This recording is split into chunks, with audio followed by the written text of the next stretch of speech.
Hey everyone, welcome to my first Gen 1 Box Showdown video, where I compare and rank boxes from different publishers from around the same era and generation and see who I think is the best. Now before I get started, there are just a couple things I need to point out, as I'm sure some people will mention the same things in the comments, that some of these publishers had big box designs that are earlier than the ones I'm showcasing here.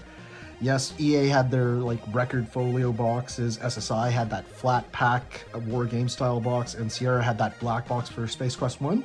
But I would consider those more as Gen 0 before they actually started mass producing boxes that would show up on retail shelves and not just up in the corner of a specialty computer store. So that's my reasoning behind labeling these as Gen 1. Now, I've chosen what would be an average representation of each publisher's releases, and we'll be ranking each from first to fourth in terms of physical quality and design of the box, and the physical quality of the contents, and an overall rank from first to fourth. Okay, let's start off with box design. So, four publishers here. We have Sierra, Microprose, Electronic Arts, and SSI. Alright, let's start off with going over box materials and design and shelf longevity, and starting with the Sierra game. We can see it's a three-piece design consisting of a slipcover and an interior cardboard telescoping box. The slipcover itself is made of a pretty thin cardstock, but the cover art itself is embossed. I don't know if you can see that. But very nice little attention to detail and design.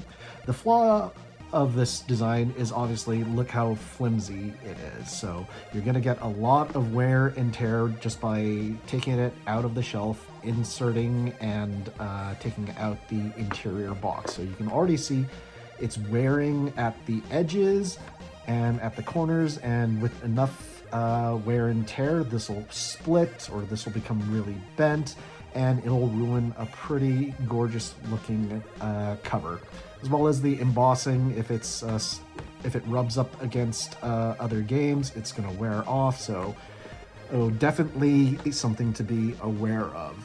The interior box itself, though, doesn't look like there's any wear at all. So the slipcover is doing its job at the expense of some pretty nice looking cover art. If we look at the spine, the spine is a separate artwork. It's not a wraparound design where the front cover art flows into the side, but it still keeps within the same sort of theme. The back cover art, wow, pretty gorgeous. A lot going on here. We have standard screenshots of the game, a little blurb about what the game is about, and some sort of features. And what's interesting about the Sierra games, a lot of them, they show who the actual creators, programmers, what have you, who worked on, the primary guys who worked on the game.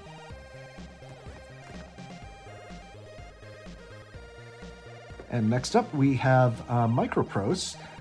It's a two-piece telescoping box style made from a very sturdy and rigid cardboard.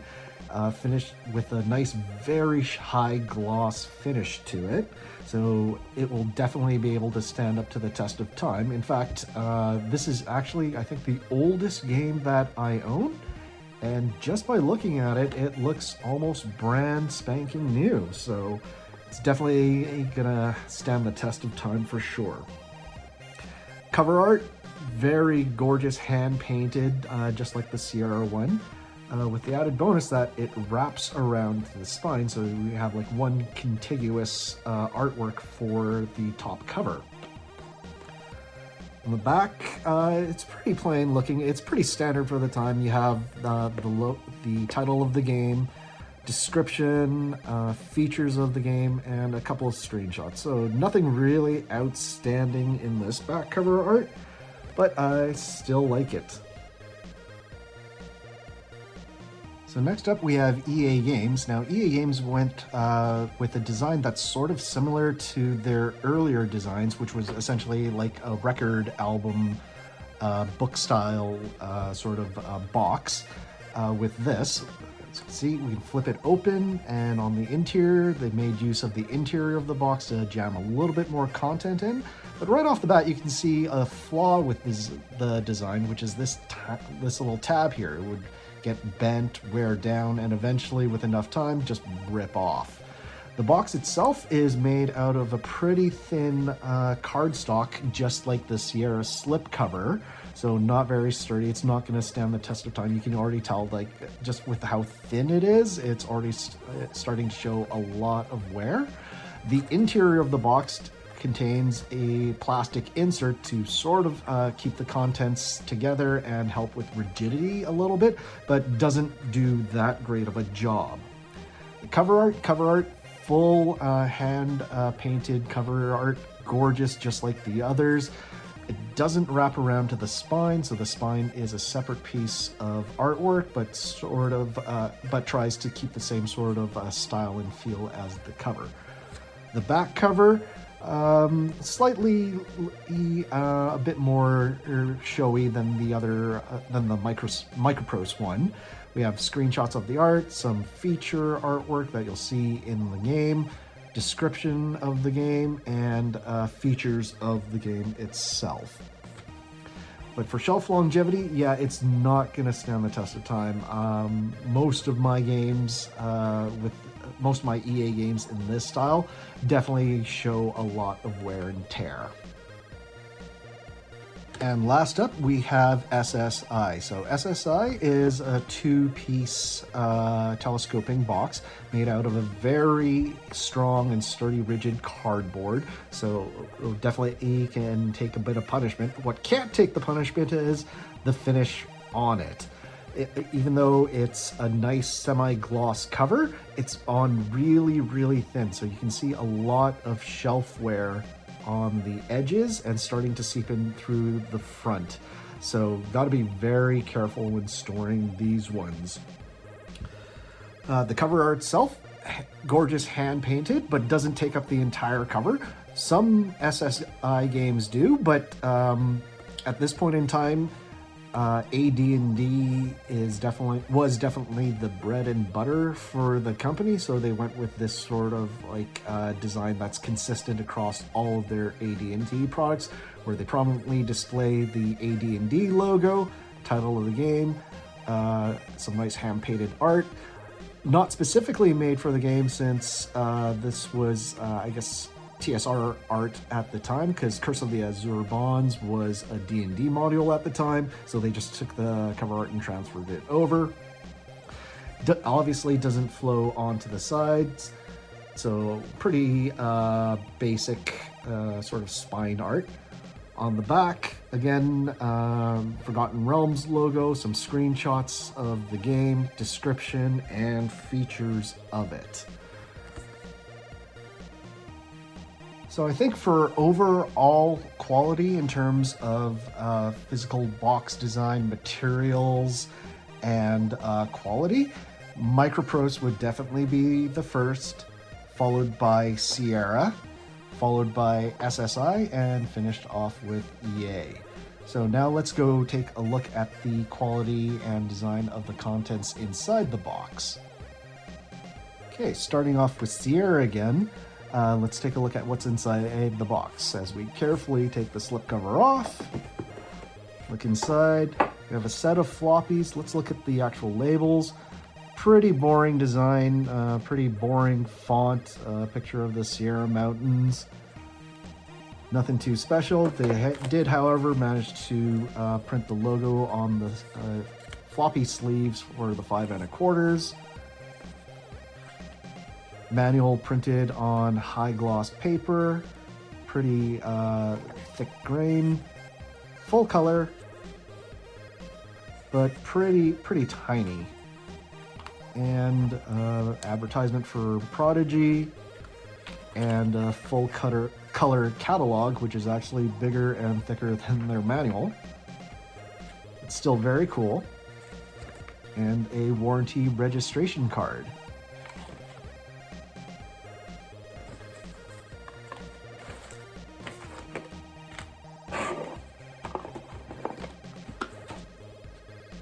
Next up is Microprose, and let's take a look inside. So floppy disk, they managed to put the same cover art title on the floppy disk. Big company logo there, but nothing too outstanding or special. Manual, again, high gloss, printed in black and white, but definitely a little bit thicker than the Sierra ones, and with the warranty registration card right in the middle instead of as a separate piece. Nice control summary reference technical supplement card. And this is really neat about Microprose games at the time. They would give you this keyboard overlay, which, let's see if I can open this without popping it out. So yeah, so you would essentially pop this out and put it on top of your keyboard, and then just reference it for which keys that were in the game that you had to press. So very cool at the time. Obviously, this would definitely wear down over time with use. And we have, again, a full color catalog.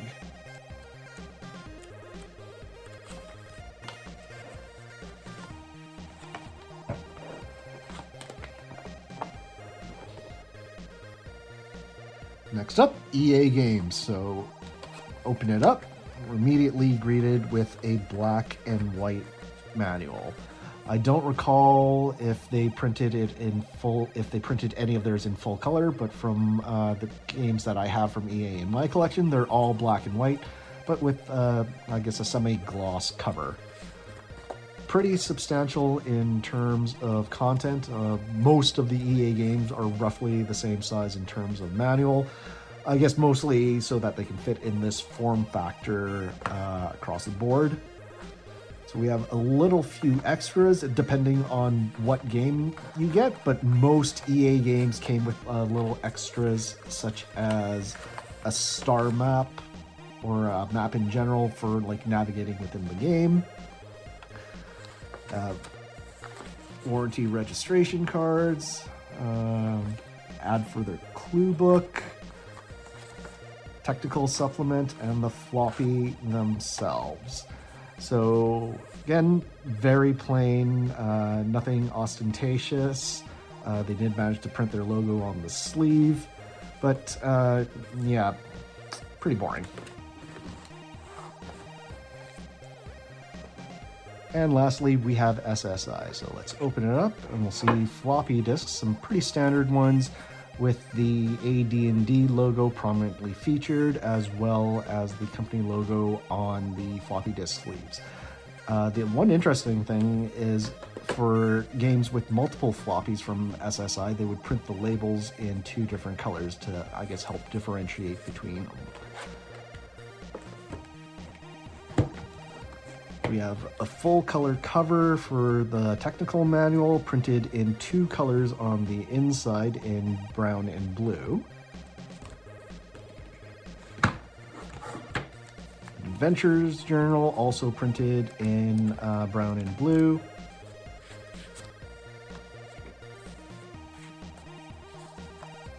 Hint line, warranty registration card, little technical quick start card, and just like the others, full color catalog.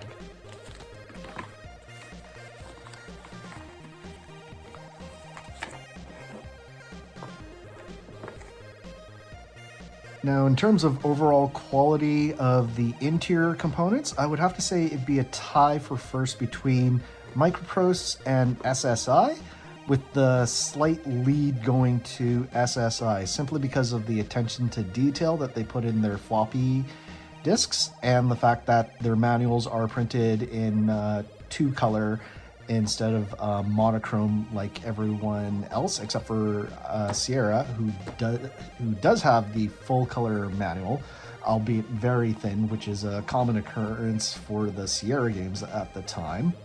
There are a couple of exceptions, of course, but generally most of their manuals are pretty thin. EA, of course, takes last place simply because of the restriction that plastic insert has on the volume of their contents, and the manual is pretty flimsy, monochromatic.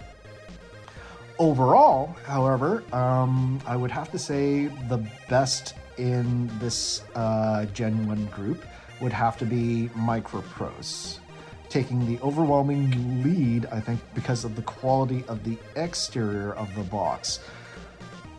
This game is actually older in my collection than the rest of these games. However, it has the least amount of shelf wear. Like, again, you can hardly tell that this game is like almost 40 years old now. So definitely stood the test of time. So first place would go to Microprose. I think second place would go to Sierra, simply because of the actual design of their cover art, spine, and back cover.